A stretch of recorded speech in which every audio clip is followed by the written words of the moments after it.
स्वागत है आपका हमारे यूट्यूब चैनल पे। और आज हम पढ़ने वाले हैं यूपी बोर्ड कक्षा 12 की हिंदी पाठ्य पुस्तक से काव्यखंड में संकलित सुमित्रा नंदन पंत जी द्वारा रचित उनके काव्य संग्रह गुंजन से लिया गया नौका विहार शीर्षक। इस पाठ में हमें सुमित्रा नंदन पंत जी द्वारा रचित 3 शीर्षक को पढ़ना है: नौका विहार, परिवर्तन और बापू के प्रति। तो आज का हमारा पहला शीर्षक है नौका विहार, कक्षा 12 की हिंदी पाठ्य पुस्तक से काव्यखंड में सुमित्रा नंदन पंत जी द्वारा रचित। साहित्यिक हिंदी वाले बच्चों के लिए पाठ 7 है और सामान्य हिंदी वाले बच्चों के लिए पाठ 6 या 5 हो सकता है। तो चलिए शुरू करते हैं आज का हमारा शीर्षक। लेकिन उससे पहले अगर आप लोग चैनल पे फर्स्ट टाइम विजिट कर रहे हैं तो हमारे चैनल को सब्सक्राइब करना ना भूलें, साथ ही साथ बेल आइकन को ऑल पर सेट करना ना भूलें, और वीडियो पसंद आता है तो इसे लाइक करना ना भूलें और अपने मित्रों में भी अधिक से अधिक साझा करना ना भूलें। तो चलिए शुरू करते हैं हमारा आज का शीर्षक नौका विहार, जो कि उनके काव्य संग्रह गुंजन से लिया गया है। सुमित्रा नंदन पंत जी जो कि प्रकृति के सुकुमार कवि कहे जाते हैं, और प्रकृति का जितना सुंदर, जितना अनुपम वर्णन इन्होंने किया है अन्यत्र किसी कवि ने नहीं किया, इसलिए इन्हें प्रकृति का सुकुमार कवि कहा जाता है। लिखते हैं सुमित्रा नंदन पंत जी: शांत स्निग्ध ज्योत्स्ना उज्ज्वल, अपलक अनंत नीरव भूतल, सकत शय्या पर दुग्ध धवल, तन्वंगी गंगा ग्रीष्म विरल, लेटी है शांत क्लांत निश्चल, तापस बाला गंगा निर्मल, शशिमुख से दीपित मृदु करतल, लहरे उर पर कोमल कुंतल, गोरे अंगों पर सिहर सिहर, लहराता ताल तरल सुंदर, चंचल अंचल सा नीलांबर, साड़ी सी सिकुड़न सी जिस पर, शशि की रेशम विभा से भर, सिमटी है वर्तुल मृदुल लहर। उनके काव्य संग्रह नौका विहार से लिया गया है। और नौका विहार, जब सुमित्रा नंदन पंत जी ने गंगा नदी में नौका विहार किया था तो उसकी प्राकृतिक सुंदरता का बड़ा ही यहाँ पर जो उन्होंने सुंदर वर्णन किया है। और साथ ही साथ कविता के अंत में उन्होंने जीवन की इस जो है कि नौका विहार से उन्हें जो जीवन का शाश्वत सत्य ज्ञात हुआ है, उस शाश्वत सत्य से भी हमें अवगत कराने का प्रयास किया है। कवि कहते हैं शांत। अब गंगा का जो है परिचय देते हैं पहले कवि कि गंगा जो है शांत है, स्निग्ध कहते हैं चिकनी को, ज्योत्सना कहते हैं प्रकाश को, और उज्ज्वल का अर्थ होता है, उज्ज्वल का अर्थ भी होता है प्रकाश। कि गंगा जो है शांत है, चिकनी है और प्रकाश के समान उज्ज्वल है। अपलक अनंत नीरव भूतल, अपलक का अर्थ होता है बिना पलक झपकाए, अनंत अर्थात दूर तलक, नीरव अर्थात शांत बिना ध्वनि किए हुए, भूतल अर्थात पृथ्वी पर। गंगा शांत है, चिकनी है और ज्योत्सना उज्ज्वल प्रकाश के समान उज्ज्वल है। अपलक बिना पलक झपकाए, अनंत अर्थात दूर तक, नीरव अर्थात शांत, भूतल अर्थात इस धरातल पृथ्वी पर, सकत सैया पर दुग्ध धवल, तन्वंगी गंगा ग्रीष्म विरल। शकत कहते हैं बच्चों बालू को, और शैया का अर्थ होता है बिस्तर, कि बालू के बिस्तर पर जो गंगा है, दुग्ध धवल, दुग्ध धवल दूध जैसी सफ़ेद, धवल का अर्थ होता है सफ़ेद, दुग्ध का अर्थ होता है दूध, कि दूध के समान सफ़ेद। तन्वंगी गंगा, तन्वंगी कहते हैं पतली को, कि जो गंगा है वह पतली, जो कि यहाँ मानवीकरण अलंकार प्रयोग किया गया है और गंगा को एक महिला के रूप में चित्रित किया है कवि ने। तो एक जो है महिला के रूप में चित्रित करते हुए कहते हैं पंत जी, तन्वंगी गंगा, गंगा पतली है और ग्रीष्म विरल, कैसे पतली है? ग्रीष्म गर्मी से विरल हो गई है, अर्थात गर्मी से पतली, चूँकि गर्मी में जो है जल स्तर कम हो जाता है, तो कवि कहते हैं गंगा जो है गर्मी से विरल हो गई हैं, पतली हो गई हैं, और बालू के बिस्तर पर सफ़ेद दूध की भांति लेटी हैं। लेटी हैं श्लांत क्लांत निश्चल, और बिल्कुल शांत, क्लांत, थकी हुई और निश्चल लेटी हुई हैं। पुनः इन 4 पंक्तियों का अर्थ समझेंगे। गंगा शांत है, चिकनी है, प्रकाश के समान उज्ज्वल है, अपलक अनंत नीरव भूतल, बिना पलक झपकाए अनंत पृथ्वी पर लेटी हुई हैं। शकत सैया पर दुग्ध धवल, बालू के बिस्तर पर सफ़ेद दूध की भांति। पतली गंगा, गर्मी से विरल, गर्मी से पतली गंगा जो है शांत, क्लांत और निश्चल लेटी हुई हैं। कवि कहते हैं आगे, तापस बाला गंगा निर्मल, और जब गंगा लेटी हुई है तो ऐसा लगता है जैसे तापस बाला, तपस्वी कन्या या तपस्वी की पुत्री के समान जो गंगा है निर्मल है, शशिमुख से दीप्त मृदु कलतल। शशिमुख से, चूँकि रात्रि के समय कवि नौका विहार कर रहे हैं, तो शशिमुख अर्थात चंद्रमा के प्रकाश से, दीप्त अर्थात चमक रहा है, मृदु अर्थात कोमल, करतल अर्थात करतल कहते हैं हाथ को, लेकिन हम यहाँ करतल का आशय लगाएंगे गंगा के ऊपरी सतह को, कि गंगा के जल का जो ऊपरी सतह है वह चंद्रमा के प्रकाश से दीपित है अर्थात प्रकाशित हो रहा है, चमक रहा है। लहरे उर पर कोमल कुंतल, कवि कहते हैं जो लहरें उठ रही हैं गंगा नदी पे, तो कवि कहते हैं लहरें उर पर, उनके हृदय पर जो लहरें उठ रही हैं वह कोमल कुंतल के समान है। कुंतल का अर्थ होता है बाल, तो उठने वाली जो लहरें हैं वह ऐसा प्रतीत हो रहा है जैसे कोमल बाल लहरा रहे हों। गोरे अंगों पर सिहर सिहर लहराता ताल तरल सुंदर, और गंगा के गोरे अंगों पर, क्योंकि गंगा का जल जो है सफ़ेद है, गंगा का जल बिल्कुल स्वच्छ है, तो कवि ने जो है यहाँ गंगा की जो है शरीर को गोरा कहा है। कवि कहते हैं गोरे अंगों पर सिहर सिहर लहराता ताल तरल सुंदर, लहरा रहा है, तार कहते हैं बिल्कुल पतले को, तरल अर्थात जल, कि गंगा के गोरे अंगों पर जो है तार की भांति पतला तरल सुंदर जो है क्या लहरा रहा है, चंचल अंचल सा नीलांबर। चंचल अर्थात चंचल, अंचल कहते हैं साड़ी को, नीलांबर अर्थात नीले आकाश का। जब जो प्रतिबिंब पड़ रहा है आकाश का गंगा नदी के जल में, तो उस प्रतिबिंब के पड़ने को कवि ने यहाँ पर गंगा का जो है चंचल आंचल कहा है। नीलांबर आकाश को कहते हैं। पुनः समझेंगे दोनों पंक्तियों का अर्थ। गोरे अंगों पर सिहर सिहर लहराता ताल तरल सुंदर, कवि कहते हैं गंगा के गोरे अंगों पर नीलांबर आकाश का नीला आंचल जो है लहरा रहा है, और किस प्रकार से, तार तरल सुंदर, पतरे तार के समान बड़ी ही सुंदरता के साथ लहरा रहा है। साड़ी सी सिकुड़न सी जिस पर शशि की रेशमी विभा से भर, सिमटी है वर्तुल मृदुल लहर, कवि कहते हैं साड़ी की सिकुड़न सी जिस पर, और साड़ी की सिकुड़न की भांति प्रतीत होती है, कैसे, शशि की रेशमी, चंद्रमा की रेशमी विभा अर्थात प्रकाश से भरी हुई, चमकदार यानी रेशम की तरह चमकदार चांदनी से भरी हुई, सिमटी है वर्तुल मृदुल लहर। कवि कहते हैं वर्तुल कहा जाता है गोल गोल, जो भंवरे नहीं उठते हैं उसको वर्तुल कहा जाता है, गोल भंवरे को, अर्थात गंगा की नदी में जो गोल भंवरे उठ रही हैं, तो कवि कहते हैं कि वह मृदुल लहरें जो उठ रही हैं, ऐसा प्रतीत होता है कि गंगा की जो है साड़ी पर सिकुड़न आ गई हो। एक बार पुनः हम शुरू से इसका अर्थ समझते हैं। शांत स्निग्ध ज्योत्सना उज्ज्वल, गंगा शांत है, चिकनी है और प्रकाश के समान उज्ज्वल है। अपलक अनंत नीरव भूतल, बिना पलक झपकाए अनंत शांत इस धरती पर। शकत सैया पर दुग्ध धवल, तनवंगी गंगा ग्रीष्म विरल, लेटी है शांत क्लांत निश्चल। बालू के बिस्तर पर दूध के समान सफ़ेद गंगा जो है, पतली गंगा लेटी हुई है। और किस प्रकार से लेटी हैं, शांत हैं, थकी हुई, निश्चल लेटी हुई हैं। तापस बाला गंगा निर्मल, गंगा लेटी हुई ऐसी प्रतीत हो रही हैं जैसे तपस्वी कन्या के समान। शशिमुख से दीपित मृदु कलतल, चंद्रमा के प्रकाश से उनका कोमल करतल है, ऊपरी सतह दीपित है, चमक रहा है। लहरें उर पर कोमल गुंतल, और उनके हृदय पर जो लहरें उठ रही हैं वह कोमल बाल के समान प्रतीत हो रही हैं। गोरे अंगों पर सिहर सिहर लहराता ताल तरल सुंदर, चंचल अंचल सा नीलांबर, और नीले आकाश का जो प्रतिबिंब पड़ता है गंगा के जल में, तो ऐसा प्रतीत हो रहा है कि गोरे अंगों पर सिहरता हुआ, लहराता हुआ कोई पतले तार के समान सुंदर जो है आंचल, यानी नीले आकाश रूपी आंचल जो है गंगा के गोरे अंगों पर सिहर रहा हो। साड़ी सी सिकुड़न सी जिस पर शशि की रेशमी विभा से भर, सिमटी है वर्तुल मृदुल लहर, और जो गोल गोल लहरें, बवंडर, हम कह सकते हैं कि जो चक्र उठ रहा है गंगा की नदी में, गोल लहरें उठ रही हैं, तो वह कोमल लहरें ऐसी प्रतीत होती हैं कि जैसे गंगा की उस साड़ी पर सिकुड़न आ गई हो, और जो शशि की रेशमी विभा से भर अर्थात रेशम की तरह चमकदार चांदनी से भरी हुई है। आई होप बच्चों आपको समझ में आ गया होगा, लेकिन अगर नहीं समझ में आया है तो आप कमेंट में पूछ सकते हैं। लिखते हैं पंत जी आगे। चांदनी रात का प्रथम प्रहर, हम चले नाव लेकर सत्वर, सिकता की सस्मित सीपी पर मोती की ज्योत्सना रही विचर। लो पाले चढ़ी उठा लंगर, मृदुमंद मंद मंथर मंथर, लघुतरणी हंसिनी सी सुंदर, तिर रही खोल पालों के पर।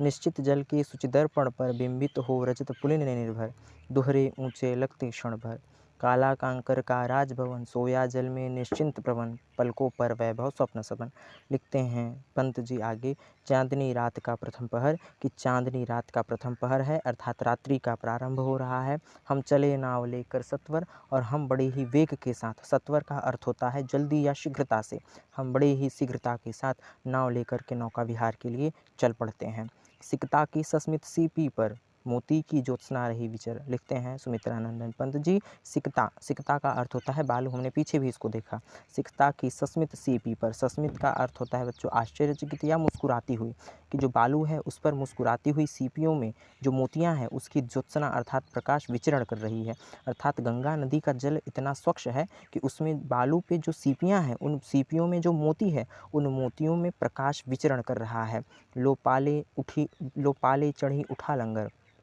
पाले कहा जाता है बच्चों तिरपाल को, नाव में जो एक कपड़ा लगाया जाता है जिससे नाव हिले डुले ना। तो लो पाले चढ़ी अर्थात पाले चढ़ा ली गई हैं, उठा लंगर और लंगर को उठा लिया गया है। लंगर वो उस जगह को कहते हैं जहाँ नाव को बांधा जाता है ताकि वह जल के प्रवाह में चलान बह न जाए। तो लंगर को उठा लिया गया है और हम जो है नौका विहार करने के लिए तैयार हैं। लो पाले चढ़ी उठा लंगर, पालों को चढ़ा लिया गया है और लंगर को उठा लिया गया है। मृदु मंद मंद मंथर मंथर, कवि कहते हैं कि मृदु बड़ी कोमलता के साथ, मंद मंद अर्थात धीरे धीरे, मंथर मंथर का अर्थ होता है हौले हौले बड़ी आहिस्ता से। लघुतरिणी जो नाव हमारी छोटी सी है, हंसिनी सी सुंदर, एक सुंदर हंसिनी के समान, तिर रही खोल पालों के पर, और ऐसा लग रहा था जो तिरपाल खोले जा रहे थे, तिरपाल अर्थात वो पाले जिनसे जो है हवा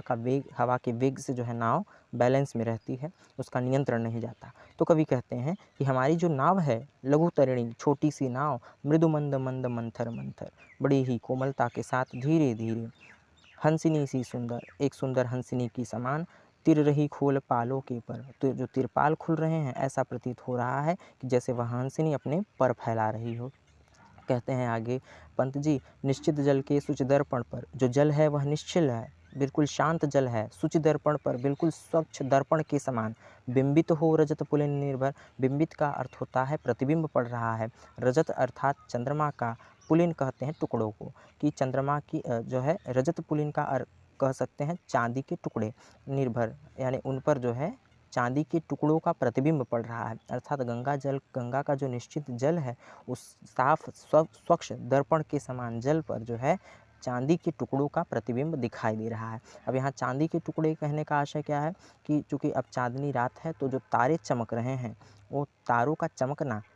और उसका जो प्रतिबिंब जल पर पड़ रहा है, तो कवि ने यहाँ उसको रजत पुलिन कहा है। ठीक, चांदनी में चमकीला होने के कारण जो रेतीली होती हैं वो जो है चांदी के समान चमक रही हैं। कहते हैं दोहरे ऊंचे लगते क्षण भर, और जब नाव चलती है और जल का स्तर ऊपर नीचे होता है तो दोहरे ऊंचे यानी अपनी आकार से दुगने बड़े आकार के दिखाई देने लगते हैं। काला कांकर का राजभवन सोया जल में निश्चिंत प्रवन, कवि कहते हैं काला कांकर स्थान विशेष का नाम है, ये स्थान है जो गंगा नदी के किनारे पर है। काला कांकर ये राजभवन है, भवन राजाओं के द्वारा बनाया गया था, जहाँ से जो है आंदोलनों को भी जो है भारत देश के आंदोलनों को भी संचालित किया गया था, और जो हिंदुस्तान नामक पत्रिका है उसका भी संपादन यहीं से किया गया था। तो कहते हैं कवि काला कांकर का राजभवन, जो राजभवन है काला कांकर का, सोया जल में निश्चिंत प्रमर, ऐसा लगता है कि जल में निश्चिंत बिल्कुल स्थिर होकर, प्रमन अर्थात पूरे मन से सोया हुआ है। अर्थात जो काला कांकर के राजभवन का जो प्रतिबिंब पड़ रहा है गंगा के जल पे, तो कवि कहते हैं काला कांकर का राजभवन सोया जल में निश्चिंत प्रमन। ये काला कांकर का जो राजभवन है वह जल में निश्चिंत होकर प्रमन अर्थात पूरे मन से सोया है, और पलकों पर वैभव स्वप्न सघन, उसके पलकों पर अर्थात काला कांकर भवन जो गंगा के जल में सोया है उसके पलकों पर वैभव के अर्थात ऐश्वर्य के स्वप्न हैं, सघन अर्थात बहुत अधिक मात्रा में या पर्याप्त मात्रा में, कि उसके नेत्रों पर उसकी पलकों पर जो है ऐश्वर्य के पर्याप्त मात्रा में स्वप्न है, और वह काला कांकर का राजभवन निश्चिंत पूरे मन के साथ गंगा के जल में सोया हुआ है। अर्थात प्रतिबिंब का पड़ना कवि ने उसको जल में सोए हुए के समान बताया है। चलते हैं आगे, कहीं डाउट हो तो आप कमेंट में ज़रूर पूछ लीजिएगा। लिखते हैं पंत जी आगे, नौका से उठती जल हिलोर, हिल पड़ते नभ के ओर छोर, विस्फारित नयनों से निश्चल, कुछ खोज रहे हैं तारक दल, ज्योतित कर जल का अंतःस्थल, जिनके लघुदीपों को चंचल अंचल की ओट किए अविरल, फिरती लहरें लुक छिप पल पल, सामने शुक्र की छवि झलमल,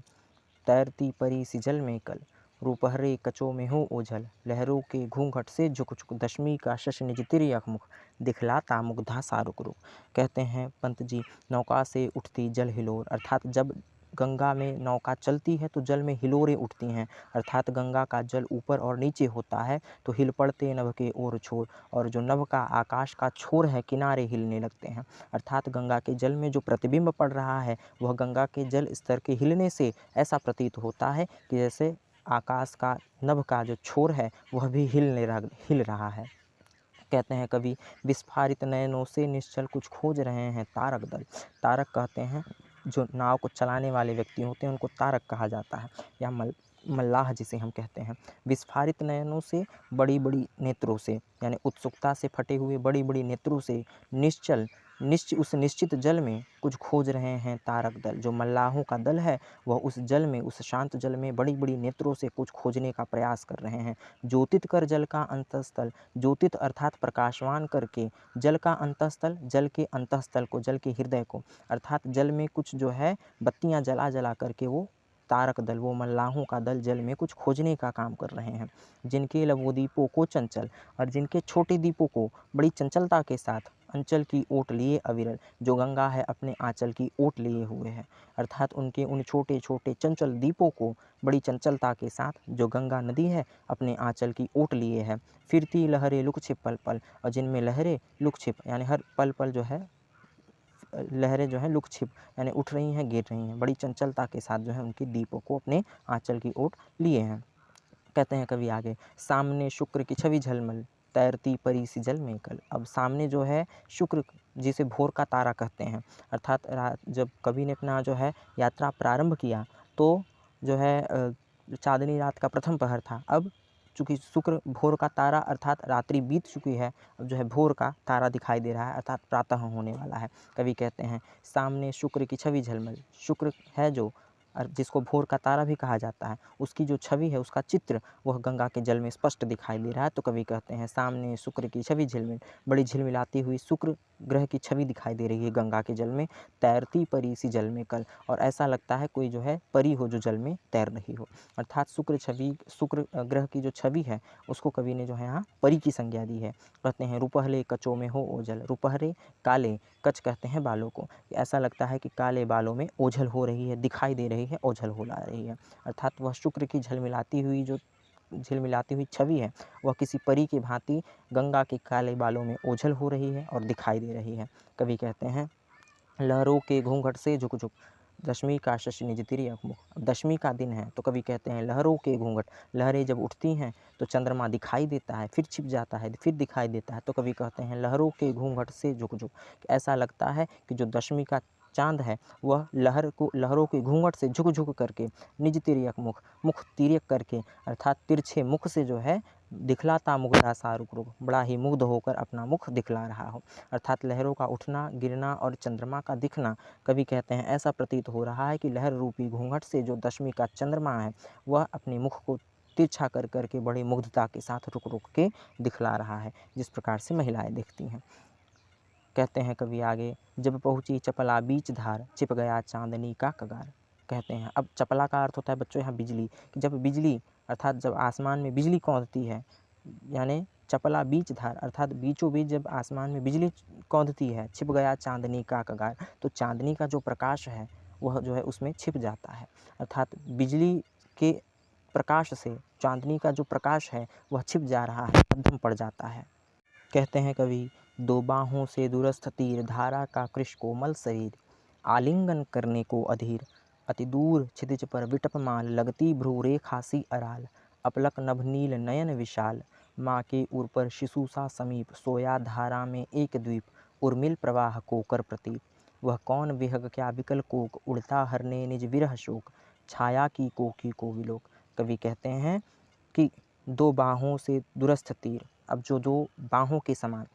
तीर कहते हैं किनारे को, कि गंगा नदी की जो किनारे हैं, लंबे किनारे, वो ऐसे प्रतीत हो रहे हैं जैसे दो बाहें हों। धारा का कृश कोमल शरीर, और गंगा के कृश अर्थात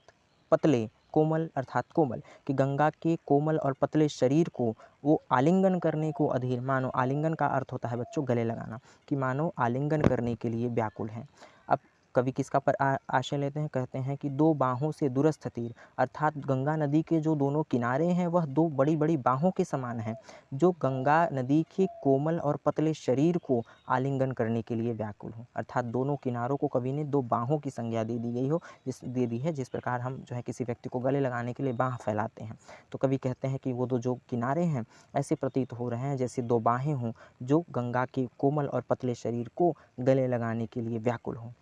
कहते हैं कवि, अति दूर क्षितिज पर, अत्यंत दूर क्षितिज पर, क्षितिज उस स्थान को कहते हैं जहाँ पृथ्वी और आकाश मिले हुए दिखाई दें, अर्थात जिसके आगे देखने की हमारी कैपेसिटी न हो, हम उसके आगे न देख सकें। तो अत्यंत दूर क्षितिज पर विटप माल, विटप कहते हैं वृक्ष को, माल अर्थात पंक्तियाँ, कि वृक्षों की जो पंक्तियाँ हैं अत्यंत दूर तक जो वृक्षों की पंक्ति है, लगती भ्रू रेखा सी अराल, भ्रू रेखा भौह के समान, अराल कहते हैं काली, कि काली भौहों के समान प्रतीत हो रही है। अर्थात अत्यंत दूर क्षितिज तक जो वृक्षों की पंक्ति हैं, वृक्षों की लाइन लगी है, ऐसा लगता है कि काली काली भौहें हों। भौहें उस स्थान को कहते हैं आँख के ऊपर जो होती हैं बाल, उसको भौह कहा जाता है। कहते हैं कवि, अपलक नभ नील नयन विशाल, अपलक बिना पलक झपकाए, नभ अर्थात आकाश का, नील अर्थात नीले, नयन अर्थात नेत्र, बिना पलक झपकाए जो आकाश है वो अपने नीले नीले आँखों से, विशाल अर्थात बड़े बड़े, कि बिना पलक झपकाए जो आकाश है वह अपने बड़े नीले विशाल नेत्रों से अत्यंत दूर तक जो क्षितिज पर रेखाएं, वृक्षों की रेखाएं हैं, वृक्षों की जो पंक्तियां हैं वह उसकी भ्रू रेखा अर्थात भौहों के समान है, और ये जो आकाश है वह नीले बड़े बड़े नेत्रों के समान दिखाई दे रहा है। कहते हैं कवि, माँ के उर पर शिशु सा समीप, सोया धारा में एक द्वीप। अब वहीं जो है गंगा नदी में एक रेत का टीला है, तो रेत के टीले को कवि ने क्या जो है कहा है और उसको जो है किस अर्थ में लिया है। कहते हैं माँ के उर पर शिशु सा, कि जिस प्रकार से माँ के उर अर्थात हृदय पर, कि माँ के हृदय पर जिस प्रकार से एक शिशु सा सोया होता है, उसी प्रकार जो है उस गंगा की धारा में एक द्वीप है, जो ऐसा लग रहा है जैसे माँ के उर पर, माँ के हृदय पर कोई शिशु सो रहा हो। उर्मिल प्रवाह को कर प्रतीप, उर्मिल यानी लहरों से युक्त प्रवाह को, प्रतीप अर्थात लौटा रहा है, यानी लहरों से युक्त प्रवाह को लौटाने का काम कर रहा है। जिस प्रकार जल के अंदर यदि कोई जो है टीला हो तो जो है बहती हुई जो है जल की धारा को वापस मोड़ने का काम करता है। तो कवि कहते हैं कि वह जो धारा में द्वीप सोया है, ऐसा प्रतीत होता है जैसे माँ के उर पर, माँ के हृदय पर कोई छोटा सा शिशु सो रहा हो और वो बहती हुई जो है धारा को वापस लौटा रहा हो। कहते हैं कवि, वह कौन विहग क्या विकल कोक, कि वह कौन सा पक्षी है, क्या वह विकल चकवा है, विकल अर्थात व्याकुल, कोक अर्थात चकवा, क्या वह व्याकुल चकवा है, उड़ता हरने निज विरह शोक, क्या वह अपने शोक को हरने के लिए उड़ रहा है, छाया को की को विलोक, और अपनी परछाई को चकवी समझ करके। अर्थात कवि कहते हैं कि वह कौन सा विहग है, वह कौन सा पक्षी है, क्या वह व्याकुल चकवा है। चकवा के बारे में बता दें बच्चों हम आपको, जो है चकवा पक्षी जो है रात्रि के समय में जो है अपनी चकवी के लिए व्याकुल होता है। तो कहते हैं कवि, क्या वह व्याकुल चकवा पक्षी है जो अपने विरह के शोक को हरने के लिए, अर्थात अपने विरह के शोक को दूर करने के लिए छाया की को विलोक उड़ रहा है, यानी अपनी परछाई को कोकी अर्थात चकवी, विलोक अर्थात समझकर या देख करके, कि अपनी परछाई को चकवी समझकर अपने विरह को दूर करने के लिए उड़ रहा है। क्या वह पक्षी चकवा है।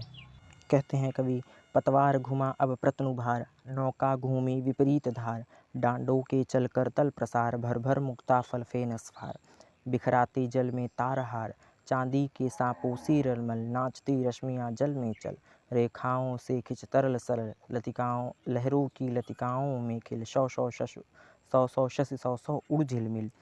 फैले फूले जल में फैल, अब उथला सरिता का प्रवाह, लग्गी से ले ले सहज था, हम बढ़े घाट को सहोत्साह। कहते हैं पंत जी, पतवार घुमा अब प्रतनुभार, पतवार कहा जाता है नाव को खेने के लिए जिस डंडे का प्रयोग किया जाता है उसको पतवार कहते हैं, कि पतवार को घुमा लिया गया है, अर्थात नाव जो है अब किनारे चलने के लिए तैयार है। पतवार घुमा अब प्रतनुभार, और जो भार है नाव का, वह नाव भारी हो गया है, कि अब जब पतवार को घुमा लिया गया तो जो नाव है उसमें भारीपन आ गया है। नौका घूमी विपरीत धार, और जो नौका है अपने जो है धारा से विपरीत, अर्थात जिस ओर धारा बह रही है उसके विपरीत दिशा में घूम गई। कहते हैं कवि, डांडों के चल कर तल पसार, कि डांड कहा जाता है जो बड़े बड़े डंडे जिससे जो है नाव को खेया जाता है, कि डांडों के चल करतल प्रसार, करतल कहा जाता है कि जो उनके अंदर उनमें लगा हुआ पानी को जो है मारने के लिए प्रयोग होता है उसको, कि उन जो है पतवारों से, यानी उनके डांडों में जो करतल लगे हुए हैं, बड़े बड़े जो है हाथ के समान जो है लगे हुए हैं, और जब उनको पानी में मारा जाता है, भर भर मुक्ताफल फेन इस्फार। तो देखिए बच्चों, जब आप पानी में चप्पू को चलाते हैं तो उसमें से झाग निकलता है, तो कहते हैं भर भर मुक्ताफल, कि मानो मोतियों का फल और फेन उत्पन्न हो रहा है। बिखराती जल में तारहार, और ऐसा लग रहा था कि मानो जल में जो है तारहार यानी मोतियों का हार टूट करके बिखर गया हो। यानी उस पानी से जो है पानी के बुलबुलों का उठना, कवि कहते हैं कि मानो ऐसा लग रहा था कि जो गंगा के जल में हार जो है टूट कर बिखर गया हो। कहते हैं कवि, चांदी की सांपोसी रलमल, नाचती रश्मियाँ जल में कल। और जो अब चूँकि नाव विपरीत दिशा में घूम रही है, तो अब पानी में जो है उतार चढ़ाव हो रहा है, पानी की जो लहरें ऊपर नीचे हो रही हैं, और चंद्रमा का प्रकाश जब उन पे पड़ रहा है, तो कहते हैं कवि, चांदी की सांपोसी रलमल, कि चांदी के सांप मानो जो है नाचती रश्मियाँ जल में कल, कि चांदी के सांपों के समान उसमें रश्मियाँ जो है जल में नाच रही हैं, और 100 रेखाओं सी खिंच तरल तरल, और रेखाओं के समान सरल और जो है सीधी रेखाएं खिंच गई हों। अर्थात गंगा के जल का स्तर जब ऊपर नीचे होता है, तो कवि कहते हैं कि ऐसा लग रहा है कि जैसे चांदी के सांप नाच रहे हों और सरल रेखाएं खींच दी गई हों। लहरों की लतिकाओं में खिल, और ऐसा लगता है कि लहर रूपी लतिका में, अर्थात लहर की लताओं में 100 शशि 100 उड़ झिलमिल, 100 चंद्रमा और 100 तारे खिल गए हों। अर्थात वो जो पानी के बुलबुले उठ रहे हैं, उनमें जब चंद्रमा का प्रतिबिंब पड़ रहा है, तो कवि कहते हैं कि ऐसा लगता है कि लहरों की लतिकाओं में 100 चंद्रमा और 100 जो है तारे खिलाए हों।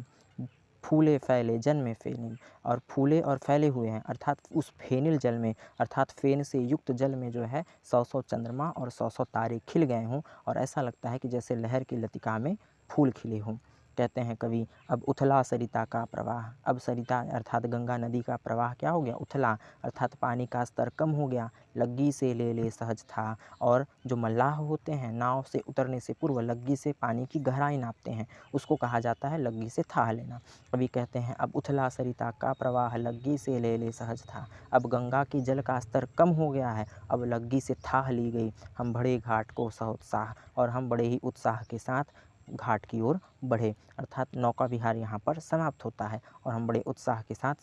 आगे बढ़ते हैं।